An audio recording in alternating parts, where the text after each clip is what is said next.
Hello everyone, Treecks here, and welcome back to Spyro the Dragon. I almost said Spyro 2, Ripto's Rage. Spyro is still Dragon, of course, but it's not the game Spyro the Dragon, it's Spyro 2, Ripto's Rage. We are still in Spyro Reignited Trilogy. That much is true. However, before we swim up far enough that we actually reach the surface, which I'm pretty sure is impossible, there's an invisible ceiling, of course, here in Aquaria Towers. We are still not done yet. We have collected 2 of the 3 orbs in this stage, both of them by Hunter. However, there's still a third one, and that one actually takes a bit longer. And since we are also done with all of the gems in here, that is how we finished off the previous episode, it is time for us to finish off Aquaria Towers by taking on the final orb challenge, which is going to be given by the king of this place. Let's go talk to the dude. If I'm allowed to. Come on, hello. What the hell? The water workers have kidnapped 6 of my children and have hidden them in the top of each of these numbered towers. I borrowed some explosives to blast open the tower doors. Well, that was easy. If you can make it to the top of the 6 numbered towers, my children will be safe. Mission. Reach the tops of the towers. Each tower will open in order. Difficulty hard. Well, that makes the mission easy. We need to do them in order. And therefore saying we start off with number 1. At the top of all of these towers are going to be one of the children. We need to be careful because there's still obstacles inside the tower as well. And the moment you collect one, the next tower will open. So hopefully you've been paying attention throughout the stage. Oh, it's going to stay out. In that case, let's just go. But like I was trying to say, hopefully you've paid attention throughout the stage and watched all of these numbered towers. You've probably noticed them already. Oh, ouch.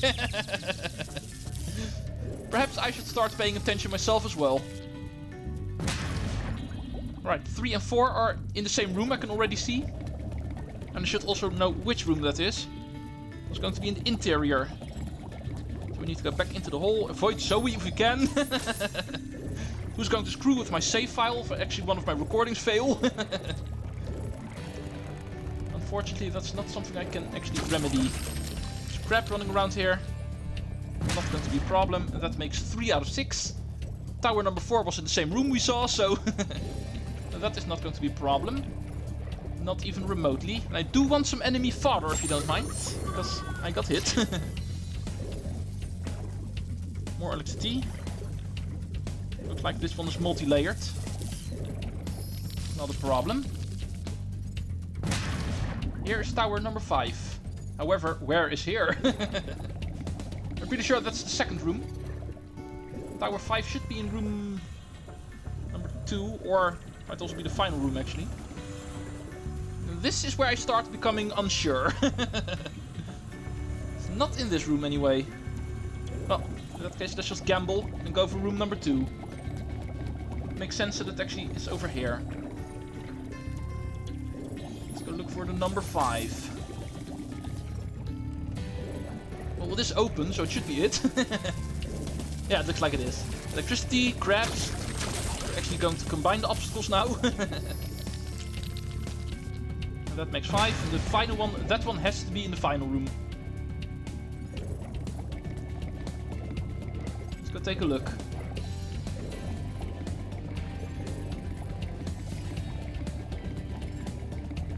I think this is shorter. That way we don't have to go through the shark-infested corridor.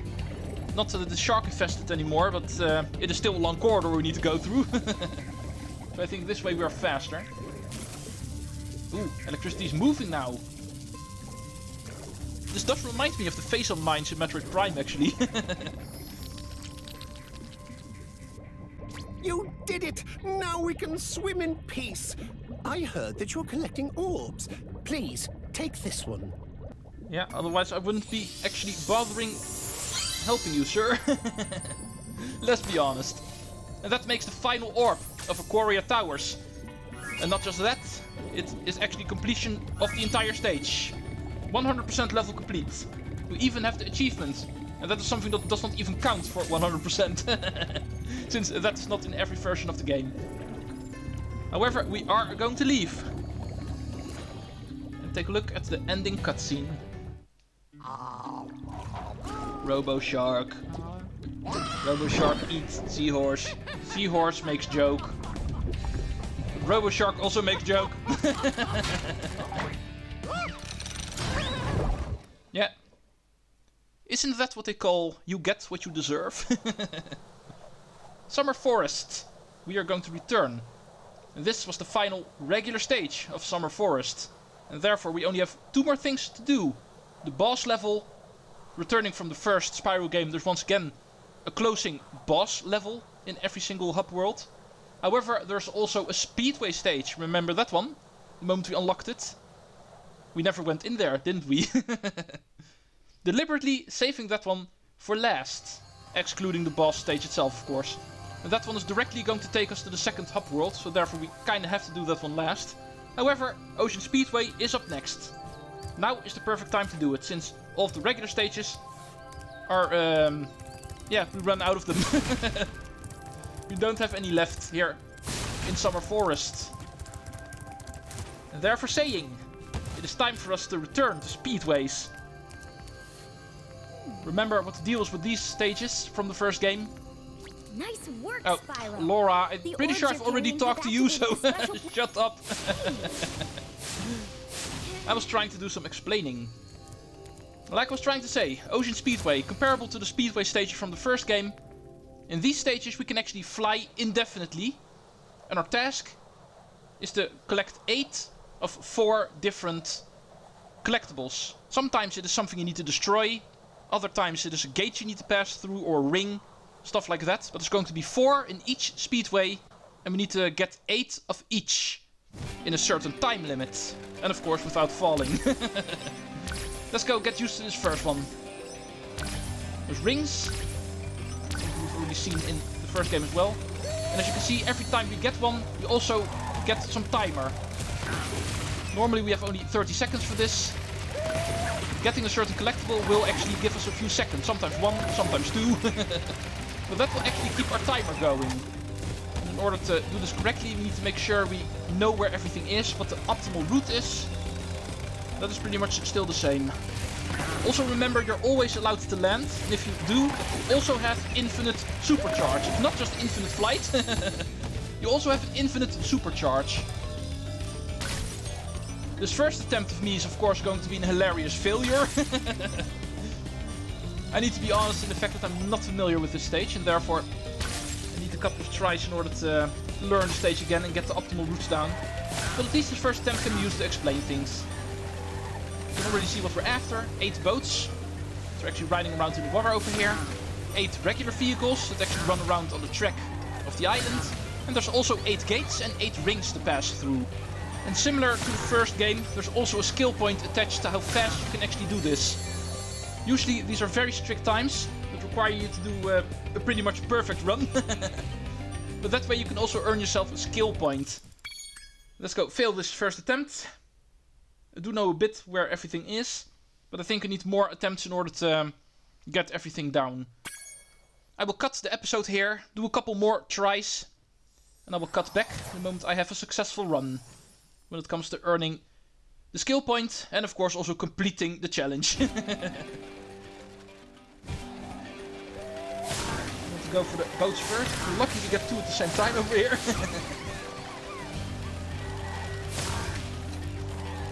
I am lucky that the hardest part of the stage is definitely the beginning. Immediately going after the boats where you start. If you do that optimally, you should actually go south to the 8 rings. And then land on the track, use your supercharge to get the 8 vehicles. Of course, in opposite direction. Because that way you will meet up with them faster. Once you have all 8 of them, jump off the track. Find the nearest gate, which should be at the west, heading southwest. And then simply make a counterclockwise circle across the stage. Apparently it can be that simple. Now let's hope we're also going to be fast enough for this. Oh. Actually hit the wall. This shouldn't be a problem. 1 minute 5, yeah, good enough for the skill point. And that way actually also finish off the stage. You might say. Yeah, there's indeed more. Unlike in Spyro the Dragon, the first game, getting the skill point and just getting all of the collectibles, plus the all-in-one bonus, which will also give you gems, of course, is indeed not everything. The developers have also decided these stages can actually also house orb missions. So we are going to return in this stage and go find ourselves an orb mission. There's also an achievement, so allow me to get that one too, the moment we actually go here. But you might have noticed there's actually an audience over here. In this audience, you can actually kill for some reason. Except for the queen, but all of the other characters in the audience we can actually burn and they will disappear. And that is actually our achievement. Rare achievement, warm up the crowd. Ocean Speedway, flame all of the audience members. But there's one audience member we cannot flame. I guess now you think you're pretty good.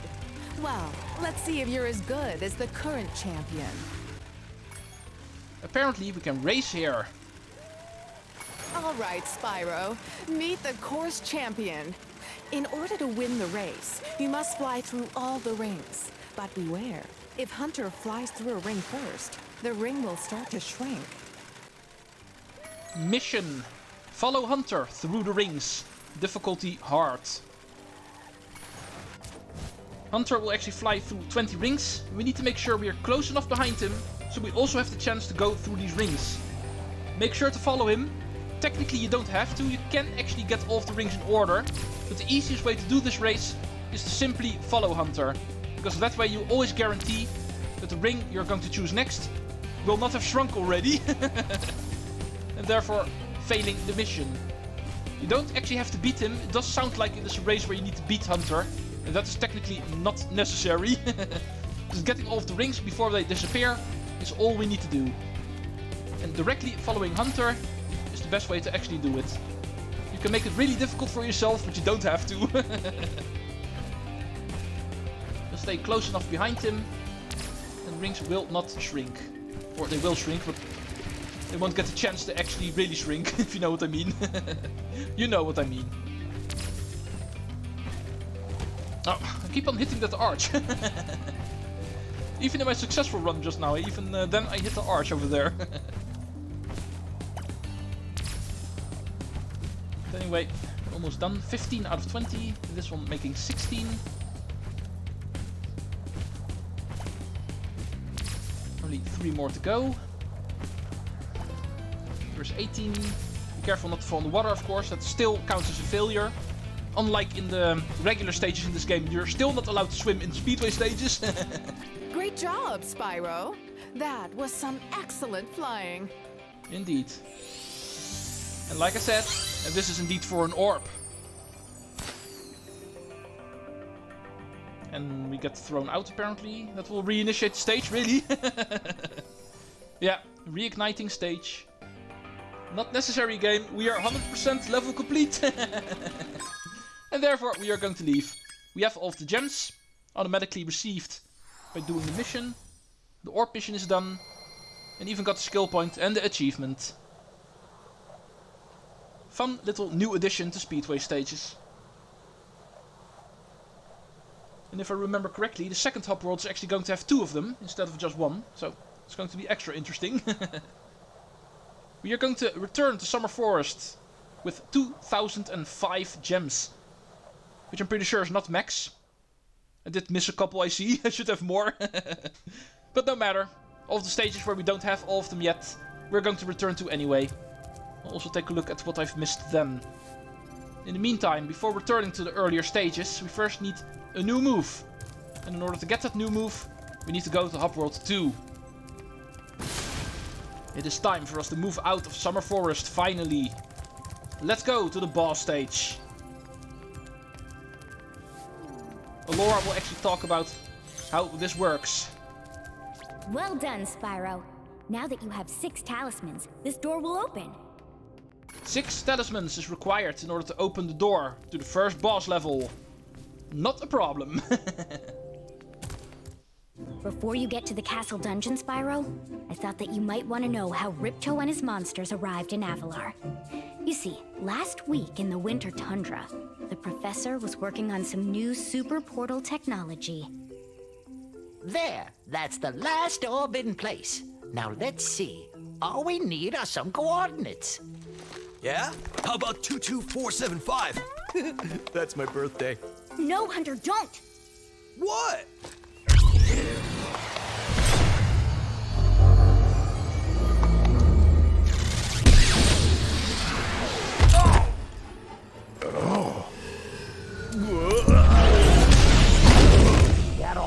Get off me, you useless buffoons! Why can't either of you? Where are we?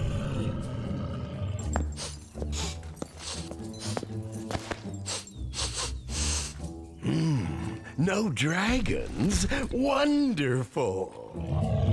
Crush, go back and pack my bags. We're moving in. Say hello to your new king. Professor, shut it down! Hurry! Oh my, I can't see the switch. I think I've broken my glasses. Crush, go through the portal, you idiot! Tell all your friends to take the orbs and scatter them throughout Avalar. Quickly!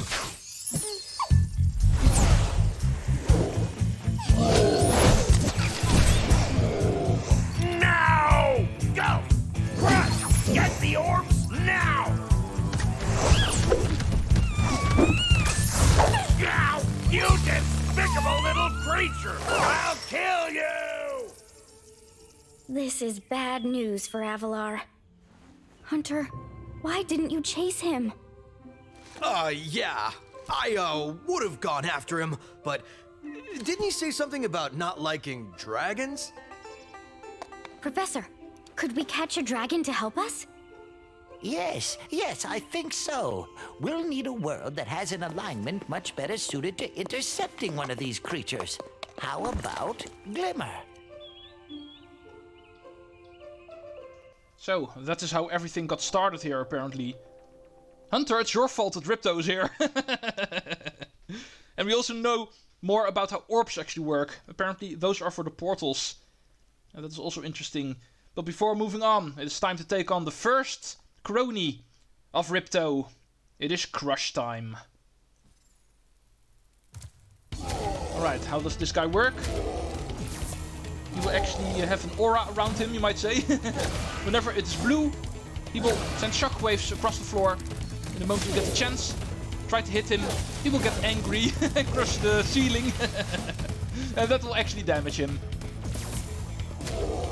Pretty standard business. It will change up later on, of course, but it will stay the same for the first 2 hits at least, as you can see. Do be careful, you can also get hit yourself here, and that's something we don't want. Doing the stage without getting damaged is something we want to do. Similar to the first Spyro game, there's usually a skill point or an achievement attached to doing the boss fights without damage. A lot more difficult in this game, because I think the bosses are a lot more difficult in this game. Not per se this first one, but definitely the second one. No, too late. Yeah, the red glow will actually make him shoot fireballs at you. Even easier to avoid than the shockwaves, I think. Oh, go away, go away! Yeah, of course, he will try to actually aim in on you, trying to hit you directly, or to make sure the moment he hits the ground, the ceiling will have a bigger chance of hitting you too. No, nothing's actually changed up. There's red and blue glows around here now. 2 more hits. The further we get, the more complicated it becomes. That's already obvious. Stay close to him, make sure you're in time, because otherwise he's going to step on one of these panels again. You won't get the chance to hit him. He will first go towards me and then he will bounce and hurt himself. Final hit. Is he going to do something special? I'm pretty sure he won't. No, looks like to be normal. Pound. I will get out of the way, and it is a skill point and achievement acquired. No, Crush! You may have been able to defeat that simpleton, but Golf will be more than a match for you. Bring it on, Shorty. Golf, come here now! Destroy him, and make sure it's painful. What? Golf, get me out of here! So long, dragon. What a wuss.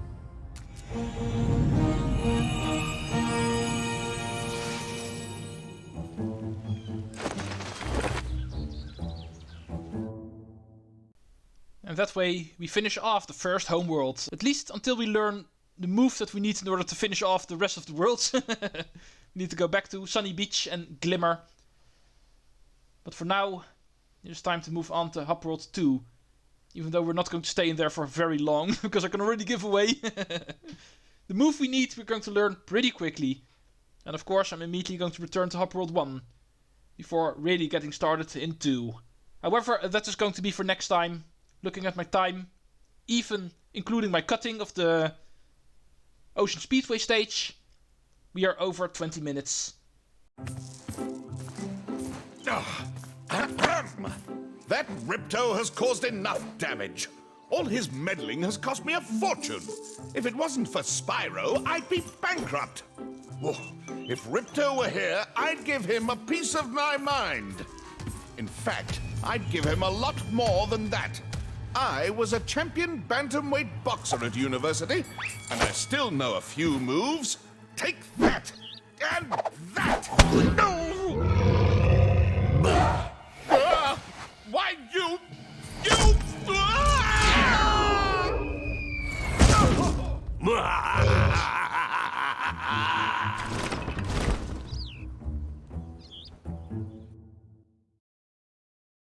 After Summer Forest was saved, Ripto is simply going to take over another place. See you folks next time, when we get started in this place. Treecks out! Thank you for watching.